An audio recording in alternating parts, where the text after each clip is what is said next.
All right, hello everyone. We are back for another tour stream here. This is going to be for the Tour 11 here. And you can see I pretty much had a tour tournament set up here with my bag. I'm going to go ahead and flip some clubs over. There won't be any more long iron shootouts, so I'm just going to go with something that's a little bit more precise. If you can pull out B52, that would be ideal. I'm going to use as a secondary backbone 10 because it's very accurate. You'll also see that for the wood, I'm going to keep a sniper. The only exception to that would be maybe Cat 7. But aside from that, I'm just going to keep sniper on my bag for the shootouts. It's going to come in very much handy. Having that extra ball guide is going to be crucial. Similarly, you'll want to bring the longest rough iron and sand wedges that you can possibly put on. You know, being in the third tee box, you're really going to put yourself in a tough way if you don't play distance as primary number one for those two clubs. When we are looking at the driver here, I would choose Thor 6, Thor 7 over even a Parc 6, a Parc 7. It's just going to be a beast in this tour, especially with the extra backspin that you can use. You can just hit shots that the other guy wouldn't be able to, and you can capitalize on guys' mistakes. If you have to go second and, you know, you just need to kind of put it on the green somewhere, being able to, you know, secure the win with being able to just crank up that backspin full is going to be a nice luxury to have. And let's take a look at balls here real quick. Pretty much going to stick with Kingmaker. Hopefully you guys have been saving your Kingmakers. If you've been watching my other tour videos, I pretty much have stuck to you know, Titans or Katanas or Navigator Quasar for the lower Tour 7, Tour 8. I really only started using Kingmaker in Tour 10. So if you can pretty much get around using Kingmaker altogether until you get to 10 and 11, it's going to make your life a lot easier if you have a nice accumulation of these balls. A couple hundred in the bank will be nice. So these come in handy, you know, if you can put together some good top 10s in the tournament, then you'll always be able to kind of just, you know, easily be able to just keep adding to your collection of Kingmaker balls. So let's get started here. I'm just going to jump in. We're going to start doing some 11.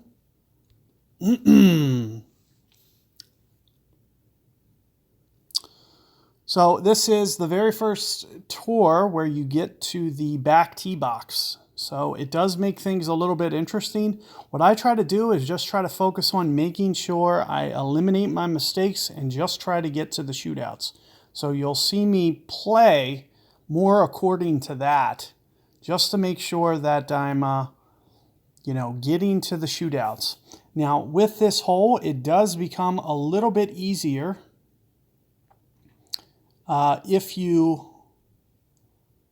can get over to this other fairway here.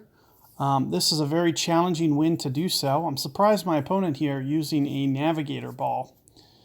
But one of the things that you can notice here is you won't need a lot of distance for the tee shot. However, for the second shot, you might end up needing some. And you can see that was very, very close to the edge. And depending on the next wind that my opponent gets, you know, that could be a decision that comes back to haunt you. So definitely something you want to be thinking about. Now, what I'm going to try to do is just try to get it up here, kind of as far as I can, somewhere in this direction, 12.3. Somewhere in here, 10 rings. I feel pretty confident that even with ball guide expansion isn't going to extend out of the play. And keep in mind I'm pulling down towards min, so I'm even going to kind of under adjust here because of the fact that I'm not using a max adjustment. I'm using more of a 70-80% adjustment, so it should only go about 9 rings here. So you can see that I'm just going to be a little bit careful, make sure that I don't push this too far or put it in trouble. And I'm just going to focus on, getting it up there by the green somewhere. And this is kind of what I was mentioning. You'll see that it looks like my opponent can barely creep it onto this fairway. And we'll see if he can manage to keep it out of the bunker as well. Not going to be the easiest shot, and that's one of the biggest reasons you may not want to try to force the issue and going with balls like Navigator, because you're just kind of making your life just a wee bit harder, as you can see. So let's see how this plays out. So far, so good. You can see it barely got up there, but you can see that he is able to get it up there by the green. I like to go to the left just because it's a bit safer, and it kind of, takes away any need for me to think about even trying to hit that shot that you just saw my opponent do there. Because it is a little bit of a gamble. If everything didn't go perfect, it's not going to go well. Now, I don't have to really worry about precision too much here, so I'm just going to go about 7-ish rings, and as you could see, I'm going to need some curl, so that's why I'm basically putting on that curl, because you could see that my ball guide was kind of shooting up towards that bunker. So you'll see that I just try to shoot it up here, up into the gap, try to get it into position to where I could easily just maneuver this in for eagle.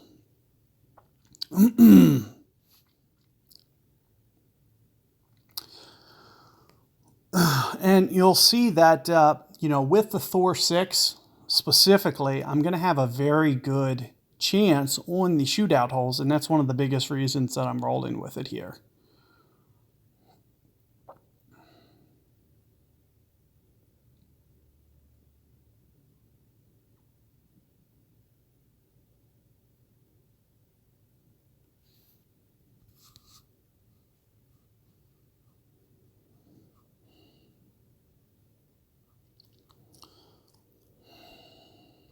So let's take a look.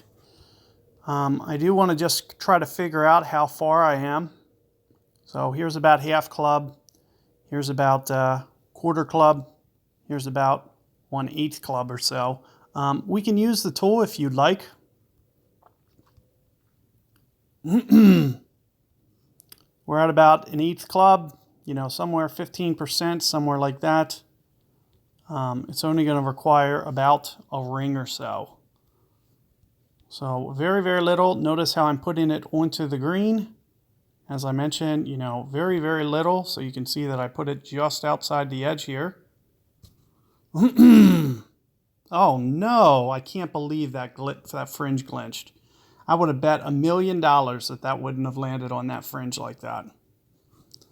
Totally robbed.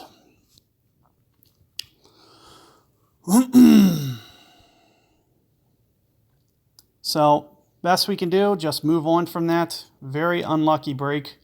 Can't believe it happened. Let's just keep rolling here. Move on, go to the next match. Should have never happened. That should have been in 100 out of 100 times. It was just a very, very bad break. I didn't short hit it. I'm almost positive, and I had the ball on the green. That should have never happened.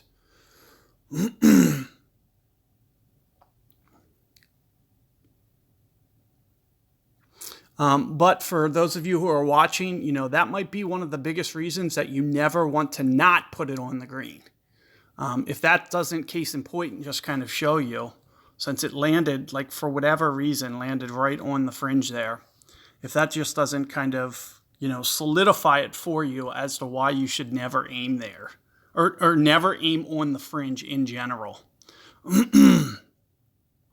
Now, what I try to do on holes like this is I'll try to curl it, get it over to this fairway somewhere with pretty much as much top spin, and, just try to roll it out through there, but also make sure that it doesn't roll into the bunker.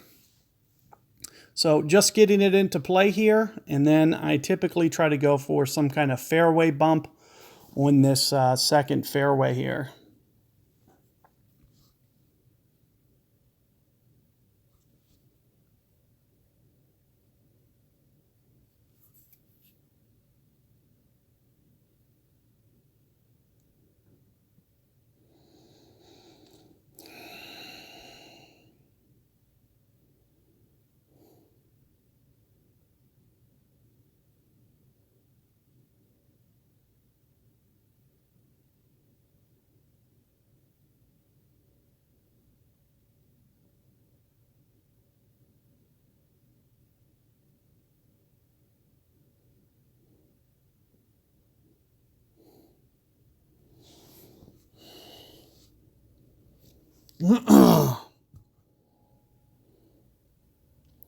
So let's go ahead. I'm going to reset my bag here.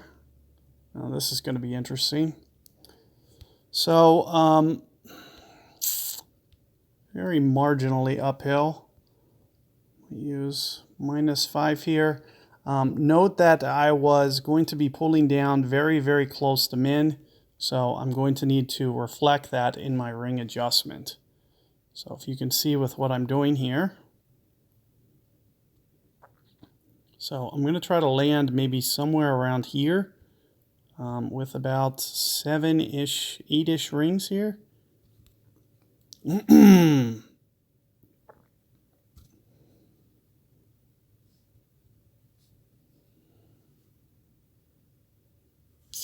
And just coming in a bit off. But overall, not bad. You'll see that this hole is a great opportunity. You have to be considering things like wind effect. But with the limited ball guide, I'm just a little bit unsure how it's going to play out because you can't really see the ball guide. What I typically do is a little bit of top spin, like 2 to 3 bars on a short iron. So for a long iron there, in that case, I used, I think pretty much just side spin. But you need to be also thinking about wind effect because there you could see that it just kind of ends up kind of adding some extra momentum anytime you have that.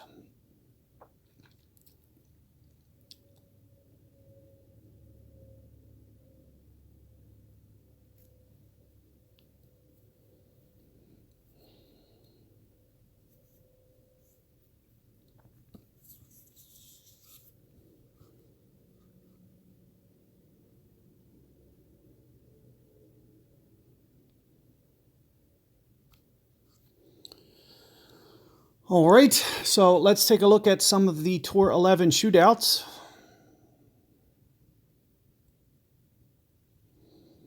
I'm unsure if I'll be using Thor's hammer or sniper. It's usually about 50-50 as to which one comes up.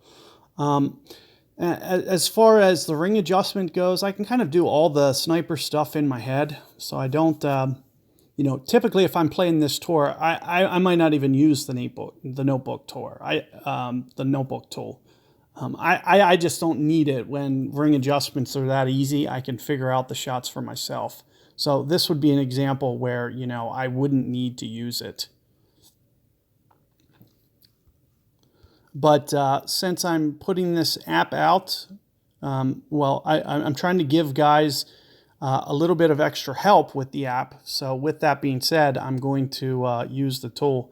Keep in mind that I'm going to be starting up here +7. That's almost 90% club, but I'm probably going to be pulling down to maybe, 75% or so club.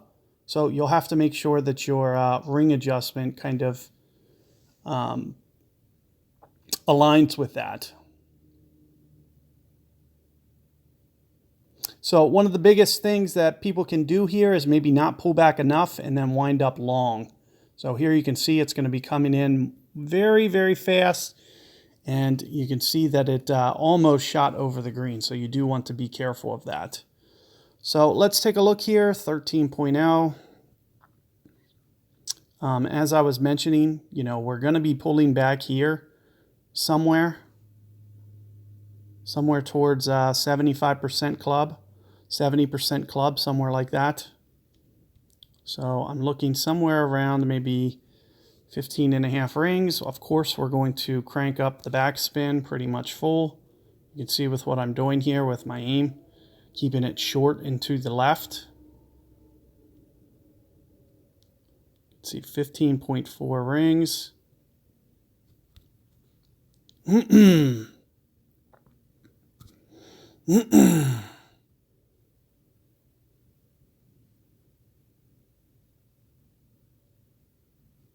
And I'm able to stop it 2.5 yards past.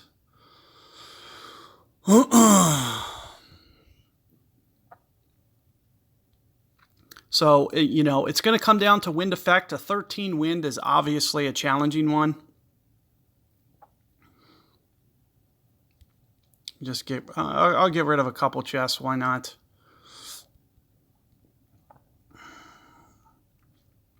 So just keep in mind those tips that I was mentioning about pulling back. Anytime that you're pulling back to a lower adjustment, make sure you're doing that with the notebook app as well. You can see I pulled back towards like 70% club or something, and that's the ring adjustment that I used.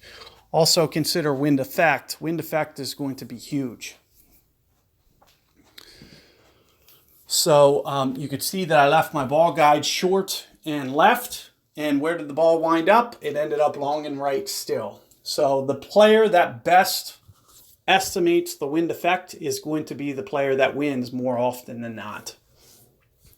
So, that's the biggest skill building tool that I can recommend to you guys is to just try to work on that wind effect play more so than anything. Oh, wow, that was pretty fortunate. That was, oh my goodness, look at those bounces. Both those bounces within an inch of being in the rough. So very, very lucky. I don't play this hole that aggressive. It really doesn't require it. So you're going to see me play this quite differently. I'm going to do something more along the lines of this. 12.9 with some angle, 10-ish rings or so.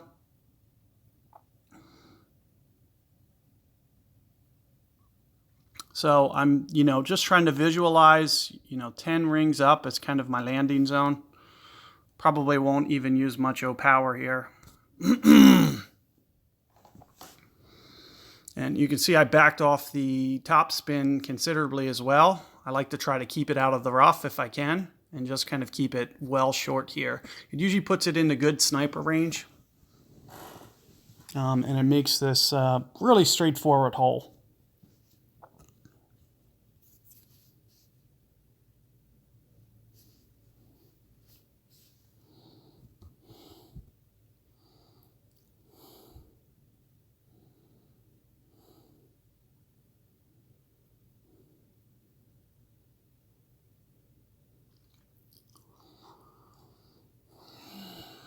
I actually find it to be kind of slightly easier to hold out from sniper range. Now what you'll see is, I believe, you can see it from the take shot view, that the fairway where you're landing is a bit elevated. So you probably do want to use elevation on this one. And the green definitely is. There's no question about the green. The green's probably like at least minus 15% minimum. However, you're never going to be landing on the green, so you'll probably never use a percentage like that. But what we're going to do, we're going to figure out, you can see I'm going to be pulling down towards min. It's not going to be quite at min. I'm going to probably go maybe 11 and a half rings here, I'm thinking, or 11 to 11 and a half.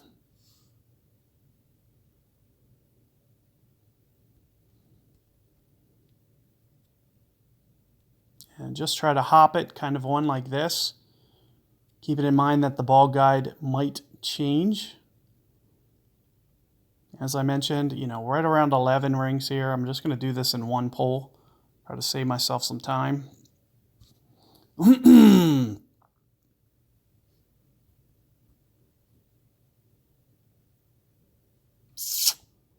almost was able to get that.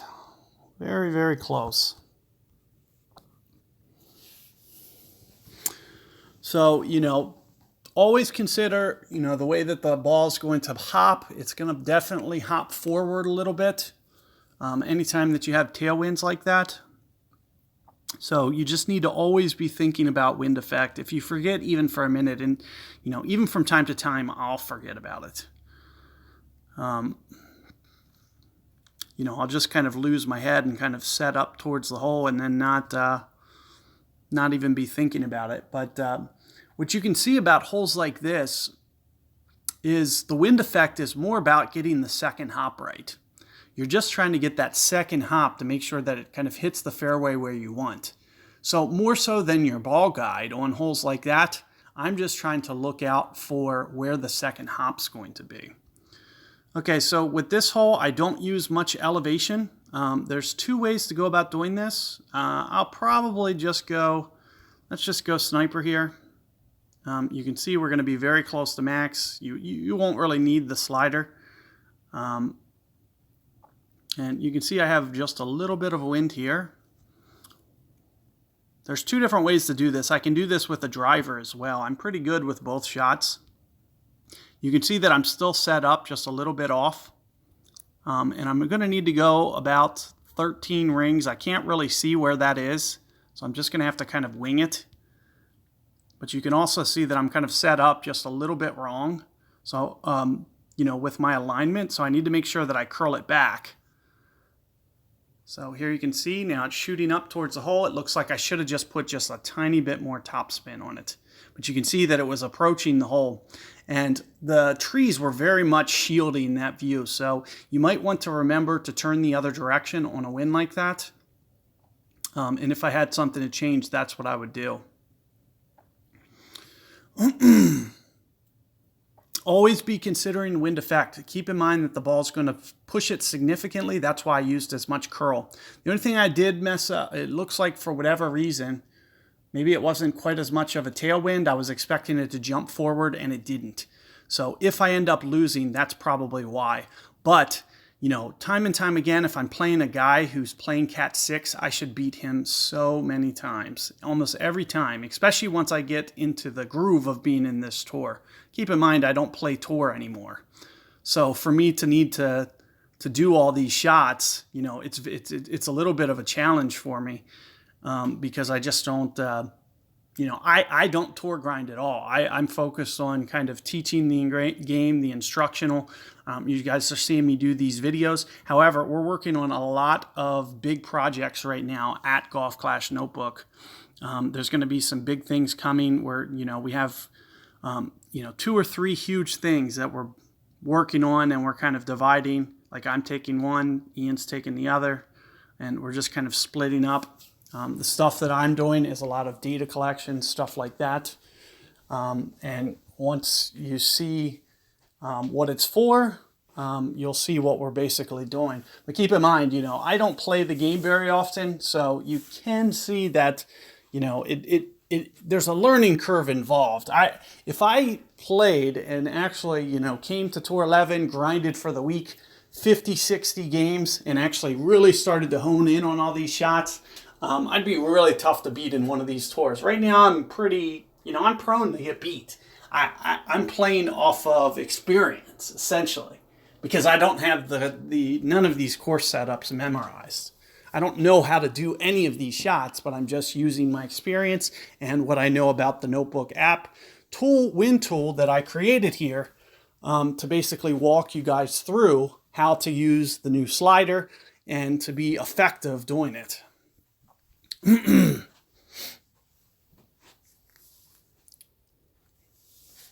So let's take a look here. I don't even know what hole this is. I have no idea what hole we drew. What is this? Oh. Okay. I wonder if I should go for that. I probably should. I typically don't. You know what would be good? This is a one time that I might bring out Apocalypse, because I could pretty much probably just steal this win here with Apocalypse. Now, I don't do this often because I want to make sure that I can kind of secure the win if I do this. But you can see with what I'm doing, and hopefully everything works out here. Let's see if I had good control here. Stop. It's hard to make that pitch. Oh no, even tougher. So I got a little bit too carried away. I knew it was going to fly down. I tried to not do too much there. If I catch my perfect ball, I'll still be okay. Otherwise, I'm going to kind of, I put myself very susceptible here. What the good news is, when I put on a berserker ball, I can pretty much almost guarantee that I can get away with a sniper.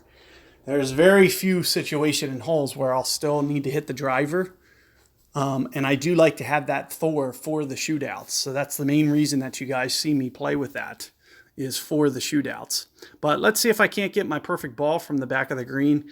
I do think there's probably, you know, a 90, with the way the wind is here, probably like a 95% chance if I hit perfect ball, it's going in, because it's almost dead straight.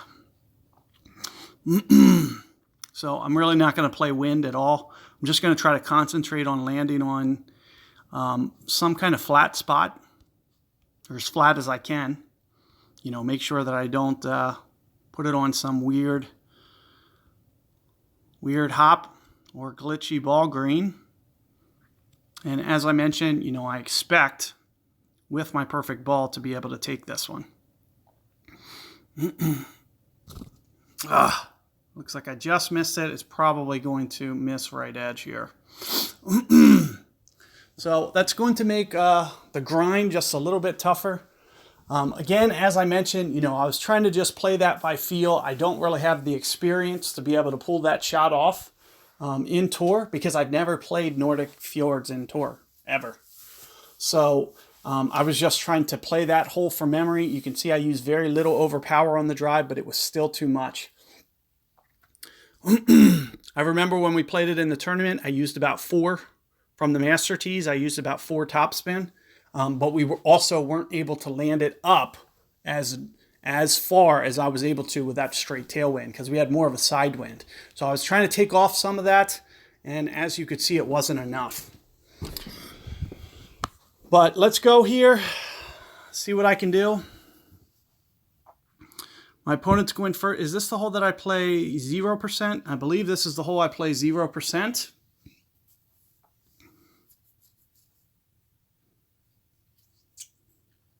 So no elevation here. You can see with what the wind is. I'm just going to go ahead and set that direction so I have it in place.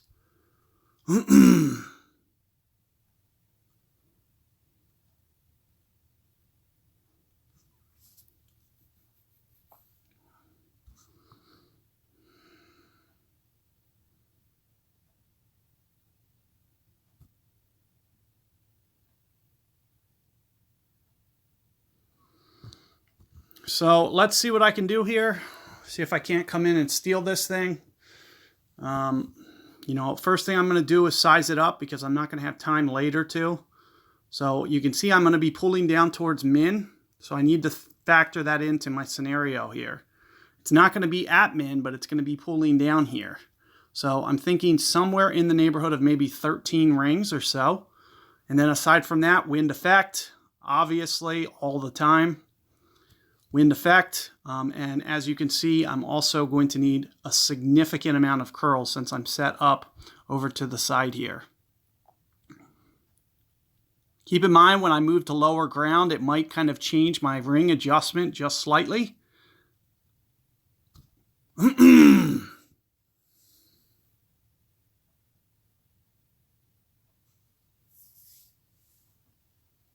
And it looks like I had it going towards the hole, just a little bit too much backspin. I think I might have just snuck that one out, even with the Berserker ball.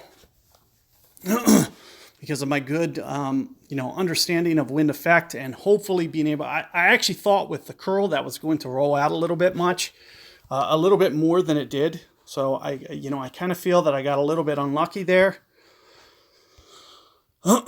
That it checked up like that. Usually when I add curl, it adds extra momentum. So I was trying to keep it short intentionally, anticipating that it was going to roll out.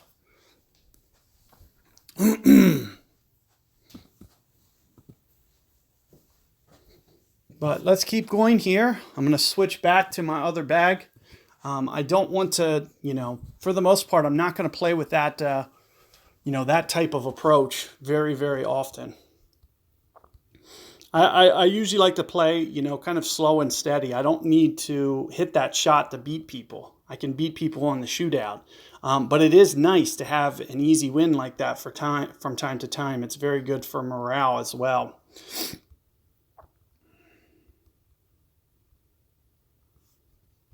So 4.5 rings. All I try to do is try to get myself in position here. Similarly, you can do that from the first fairway. But I don't like to be too risky. You know, I'd rather just kind of play the slow and steady shot up here and try to do the best that I can to just make sure that I can hopefully get to the green, or at least, you know, have at least 80% chance. And if my opponent wants to gamble and go to the left and try to pull that off, you know, more power to them. Because if you do go into the rough, going to the left, you can essentially take yourself out of the hole completely. You know, there's a good 80% chance that I'll probably take the hole. So it's a very big gamble to try to go left here. But it would be a good reward. It would almost secure you you'd 100% certain get to the green in two.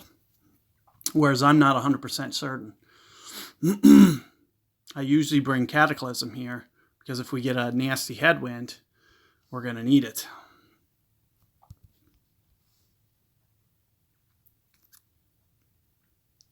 So I'm just going to kind of, you know, free air this a little bit, so you're not going to see me.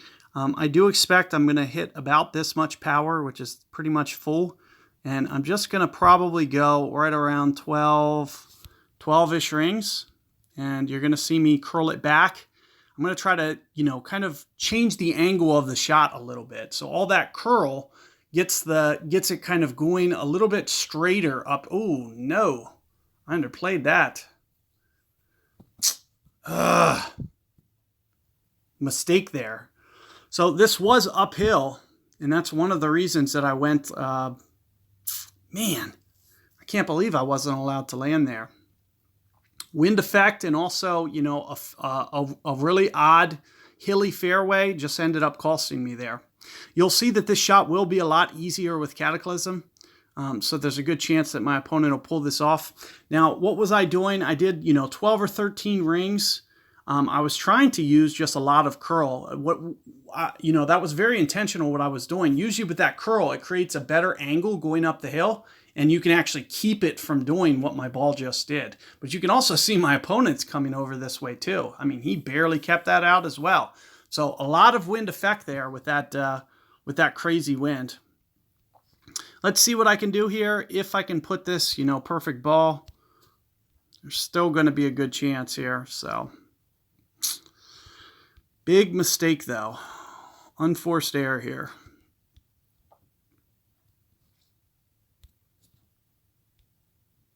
So since this is so uphill, you're not going to see me play very much wind.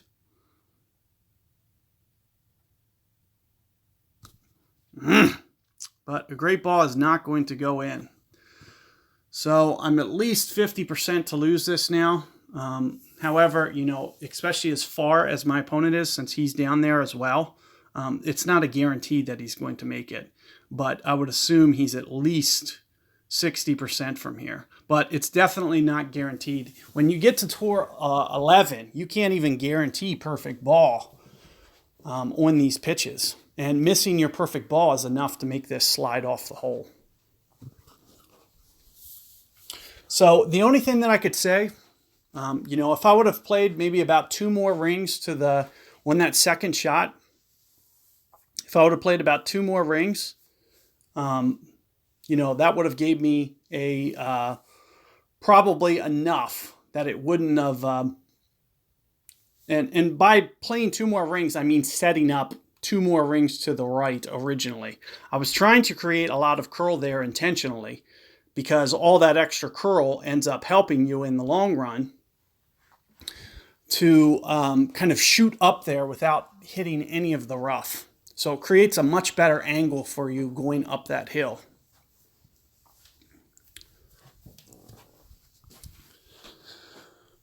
Let's keep it going now. You know, I don't mind making mistakes. You actually learn a lot more from your mistakes than you do. So, you know, and especially you guys seeing kind of the way that I play something, you know, it still ends up helping you either way. So let's take a look here. I'm assuming we're going to be pulling up kind of close to max, but not quite. So somewhere up here.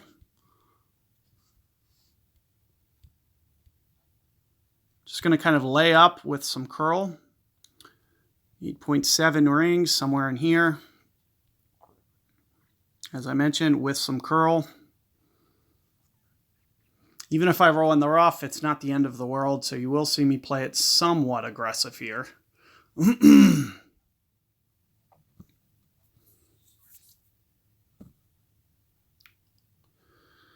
If it's, a little bit better wind, I do try to take it up this way.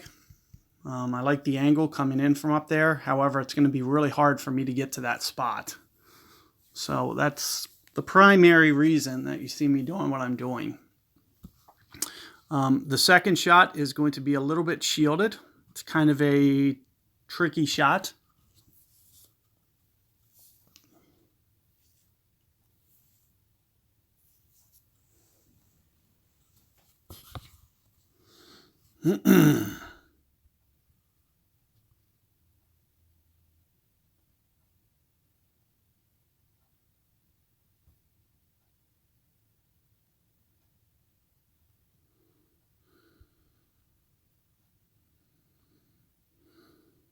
So what I try to use is the backstop, if I can. We're kind of towards mid-club a little bit. I don't believe there's much elevation here. 6-ish rings. Maybe just a little bit uphill. As I was mentioning, I try to play the backstop, so I try to bring it in kind of intentionally too hot and try to get it to roll back down the hill if I can. So I'm thinking, somewhere around here, and 6 rings with a little bit of curl.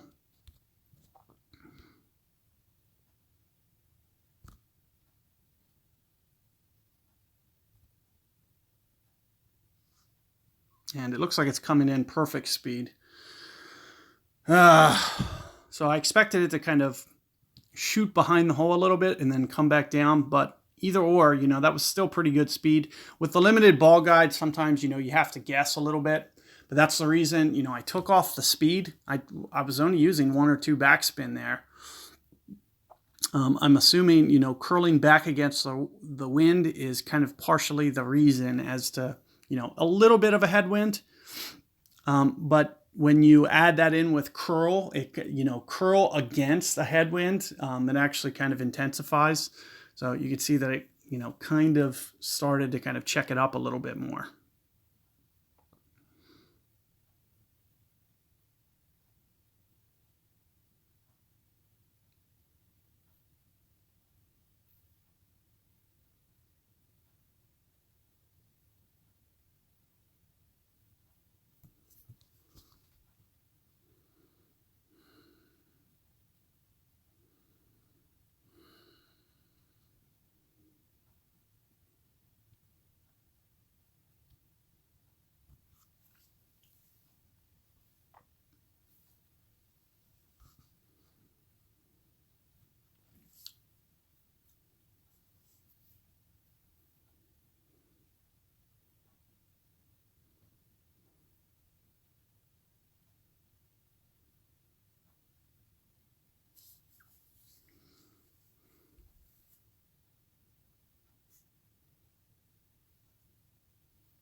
So here we are back at this one. Maybe we get a wind where I can do kind of a different shot. Yep, headwind. So headwind, I usually don't do that same shot.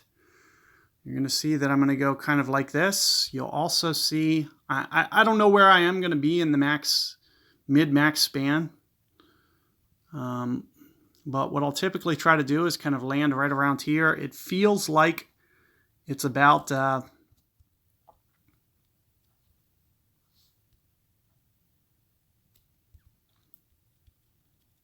I feel like about mid-ish club.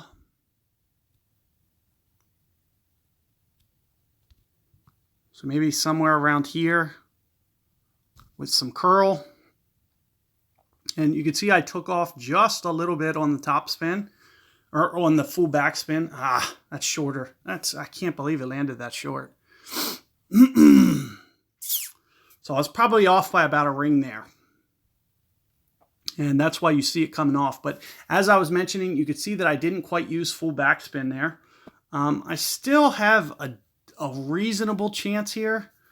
But you know, landing where my opponent is, he also can pull this off and probably beat me. I usually, you know, get that a little bit tighter than that. I was probably about, you know, only about a ring short. If I was trying to land a little bit more towards the fringe. And, you know, I was pulling up towards max, could have something to do with it. But you can see this is still a very, very tricky wind too. So let's just see if I hold on. You know, sometimes, you know, if I make a mistake like that, it actually favors guys who aren't using, but it looks like I am going to hold on here. It usually favors guys with clubs like this because their ball will usually roll out and kind of come maybe, you know, 4 or 5 yards. And I was only 7. So as I mentioned, you can see I did back off of that, of the backspin there. But I was about 1 ring short on where I needed to land that. And when you land closer to the fringe, it does very much check up. You can only do that shot sometimes in certain winds. And, you know, for tailwinds, you really can't do it. You'll never be able to stop it with the wind effect and all that. But into the headwinds, I find it to be a very, very reliable. It's a lot easier than playing that a Parc 5 because as you could see, one little miscalculation and you kind of bounce sideways and then it goes off the green, especially not considering wind effect. You know, that's, you know, something you definitely always have to be thinking about. But keep in mind, you know, this tour is also, you know, very challenging. So without, you know, really rehearsing it, you can see even I get, you know, a little bit sloppy. Not to mention, you know, I'm not used to playing the notebook app, so it does take some actual repetition to get your adjustments down. Once you're like, oh yeah, I remember, you know, I need to pull maybe up towards 85% club in a situation like this, for example. You know, next time you have it spot on, for example. Not to mention with, you know, the way that you're considering wind effect as well. So if you make a mistake with your wind effect, next time you can do it right. So I don't go over to the left here too often. This is going to be pretty flat. I am going to do it in this situation, but this isn't something that I typically do. One of the things you might want to do is just kind of test your land zone. And 5-ish rings down with some curl.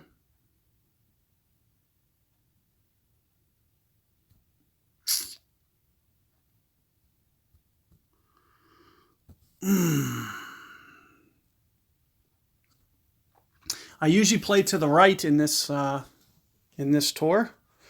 However, you can see I got it into the fairway here, and we're just going to play a sniper shot from this side.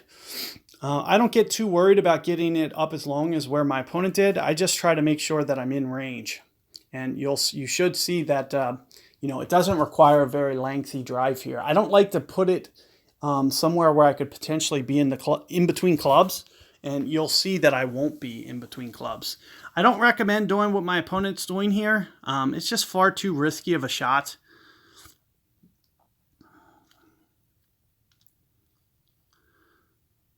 It can be done, but it kind of gives you no chance of holing out. Now, one of the things you might see is a little bit of elevation here. I'm just going to go ahead, put my needle in ahead of time.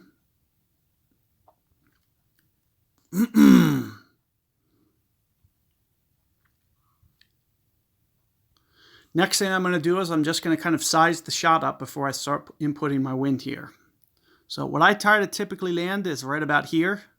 You can see I'll be pulling down towards min, but I'll never make it to min. So I try to land right about here. Try to play some curl somewhere in this fashion.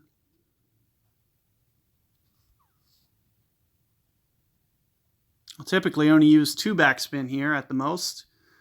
In this situation, I'm going to use a little bit closer to 3. 10.5 rings or so.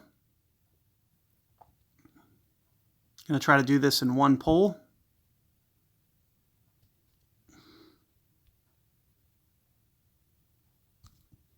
Perfect ball.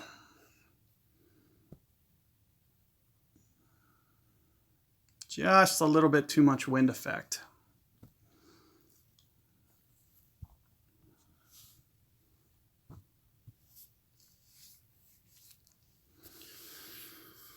Oh.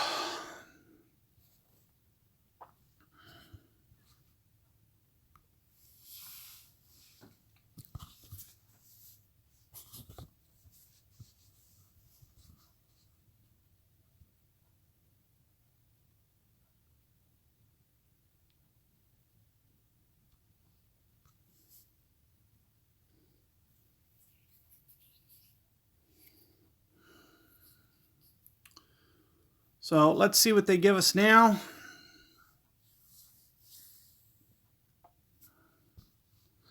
Oh, geez. Can't stand when they give us all these same holes. Okay, so now they gave us a tailwind. I should be able to hopefully make a slight adjustment from what I did last time. Thinking somewhere in the effect of here-ish. Close to 9-ish rings at max. So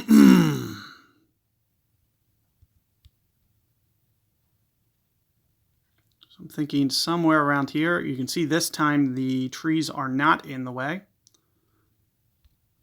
9-ish rings plus the curl.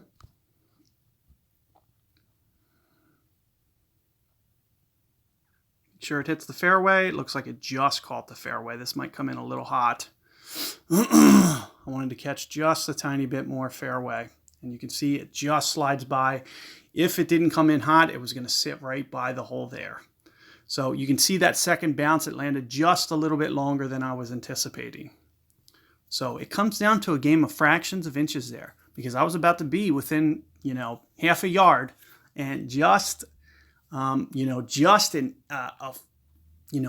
a foot long on that second bounce caused it to run down that hill. I would have been in there tight, and it would have been very, very challenging to beat.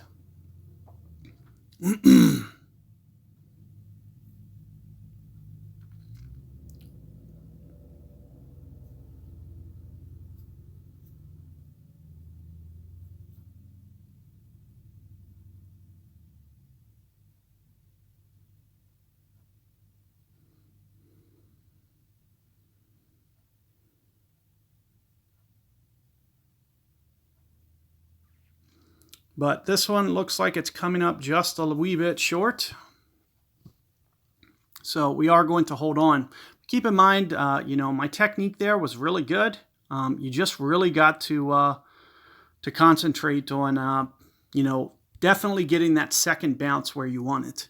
That's pretty much, that's kind of an underrated skill, which a lot of guys aren't thinking about. But what I'm trying to do on a lot of my shots, I'm trying to anticipate where the second bounce will be.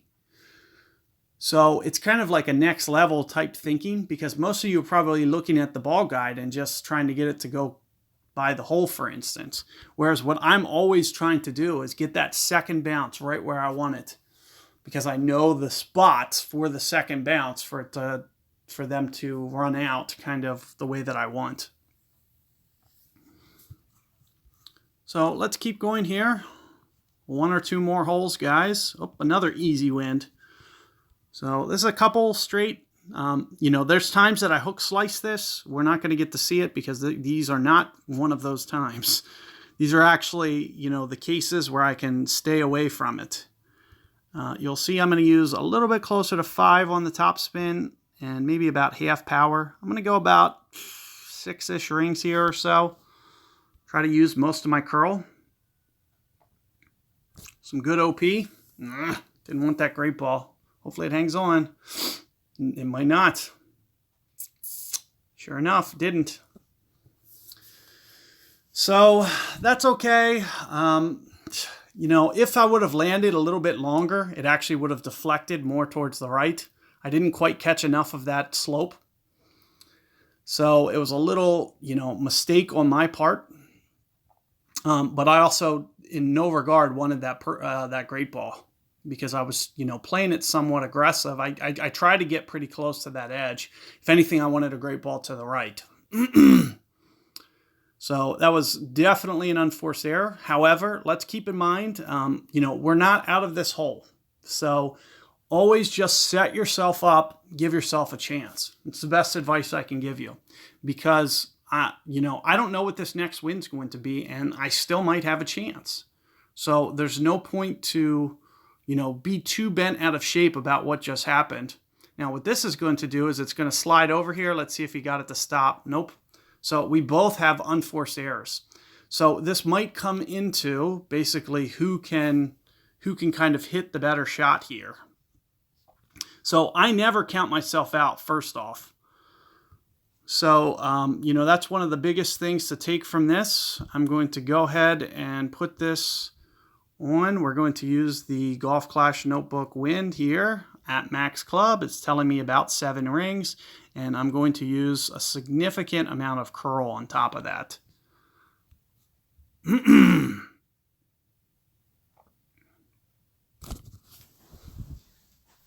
So what typically ends up happening, it lands on the fairway and tries to kick. It'll never get over left enough, or two lefts here, let me say. So all I'm doing is trying to position myself in a spot where I still have a chance here. And it looks like I'm probably about 5 or 10 yards a little bit short of where I wanted it. But it still gives me a very good chance from there. And what I might try to do is I might just try to dunk it from feel from there. Keep in mind how important that curl was on that shot. It might not look like, the fairway is kind of really sloped there, but it most certainly is. And even when I make mistakes on this hole, I expect at least, 50-60% of the time to still get my birdie. So that's the kind of things that you guys need to be thinking about as well. Just doing what you can to get it in position and then make the next shot. Try to not compound your mistakes. And as I mentioned, I would have liked to have had min club up on the green a little bit more. I may still consider this dunk here, maybe at about 3.5 per ring or so.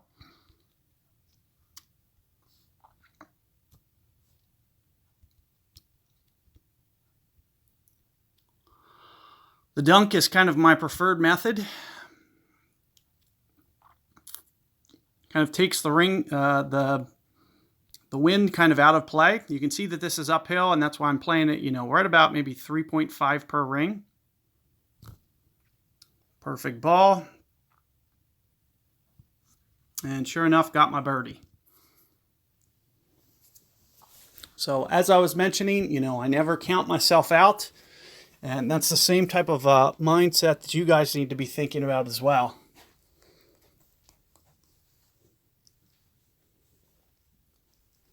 You can see my opponent's, he's exactly where I like to play. I play that very close to 4 per ring, where he is.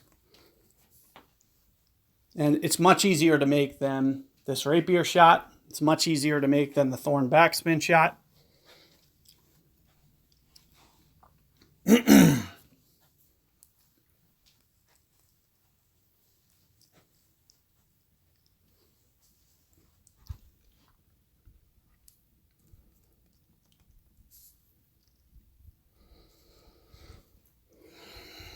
So what most guys will do here is they won't play enough wind effect, and they'll miss left or, against the wind. And that's one of the reasons that I love my shot so much, is I don't have to consider wind effect. Wind effect doesn't mean anything to me.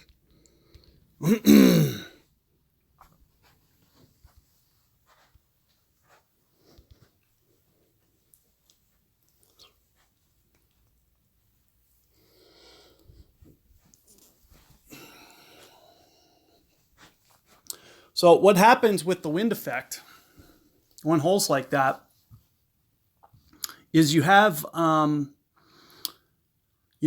this club that you're hitting, it doesn't have a lot of power. So when when the wind affects it, it really takes the ball and, makes it go at kind of a crazy angle. Wow, this is going to be an extremely tough shot. Really requires going up some balls. I'm just going to kind of wing it because this is just going to be brutal. To try to pull this shot off is going to be kind of a very, very lucky shot. So it looks like I am in the fairway. I'm basically anticipating that ball landing about 10 rings shorter there, and being able to get that to thread through that small window. And you can see here, opponent Thor 5. It's going to make it even tougher. However, you know, he can probably get by knowing that for me to get to the green from there is also going to be very, very challenging. So just because I'm in the fairway doesn't mean that I'm going to win this hole. Getting eagle in situations like this is extremely good. And you can see my opponent here, you know, I'm not going to waste primo balls, you know, pay balls. I like making guys for the free-to-play players that they can learn from. And if I end up losing a match to somebody who, you know, uses a pay ball, it's fine. I just kind of go on to the next, you know, I don't really let it affect me too much. But here you can see, ooh, looks like it just clipped the rough.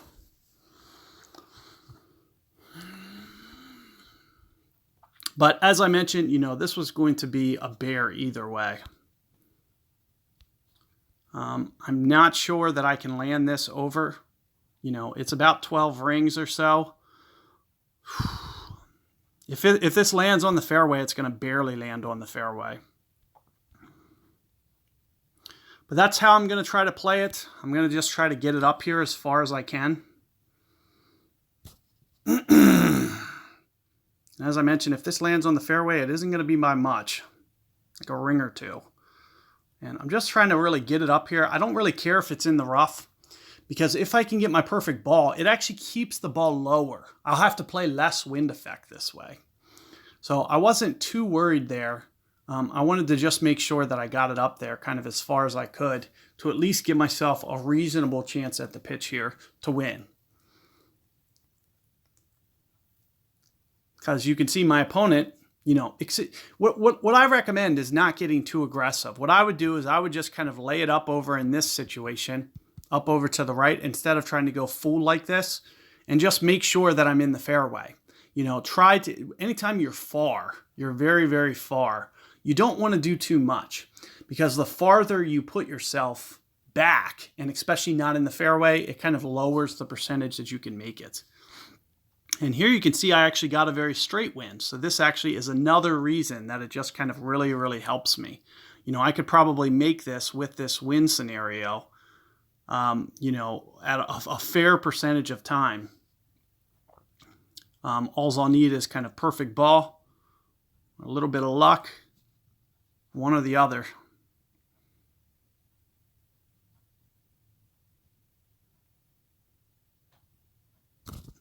Perfect ball. Oh. So I knew it would be close. It looks like I didn't quite play enough wind. I was just trying to guess. I was up a hill, so I played very, very little, and I just tried to eyeball it. It's because it was so little. If I would have tried to measure that, the amount that I needed, it would have took a lot of time, and it wouldn't have been more than, say, half a ring. It would have been so little that it's just very, very tough to calculate. But you can see that it gives me a really good chance. I expect to be able to make that, you know, with perfect ball, probably at least 70% of the time.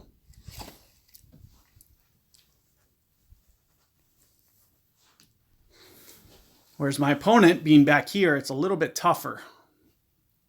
But pretty solid attempt there.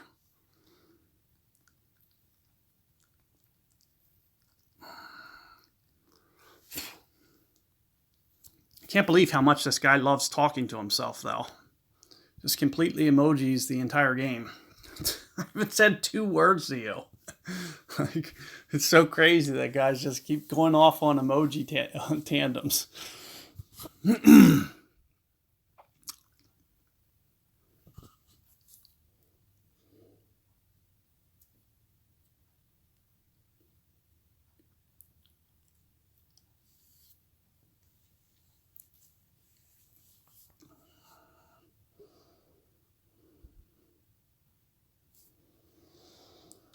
All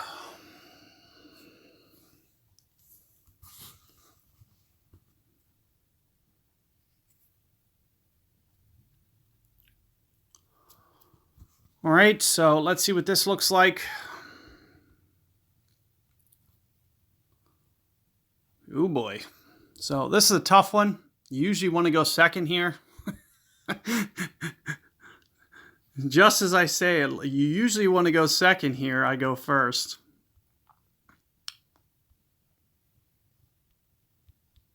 So I am going to do this with Thor. Keep in mind that I'm towards min club.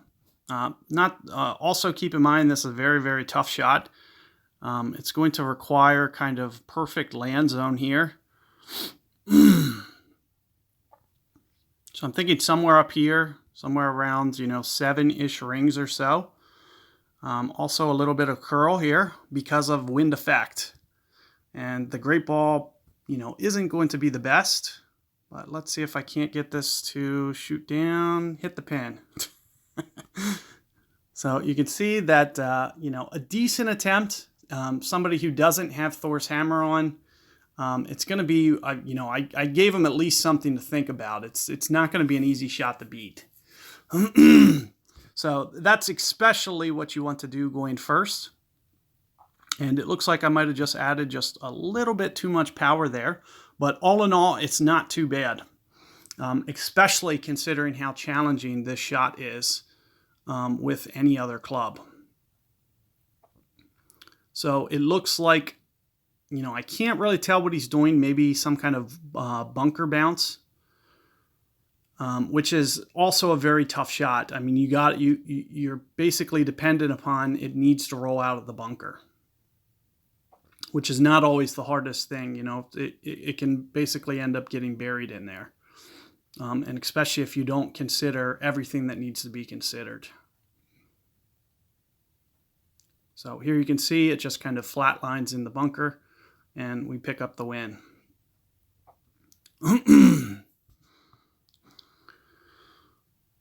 So keep in mind that I can get a little bit more aggressive towards the front edge with that Thor's hammer shot, and I can actually get that closer. If I can get it, because you can see I landed into the green. I wanted to make sure, going first, and knowing what I don't want to give it away. So, I was being a little bit cautious, making sure that it was easily up onto the green somewhere, as opposed to playing it down towards the fringe. However, if I land that on that fringe, I could play it to a yard.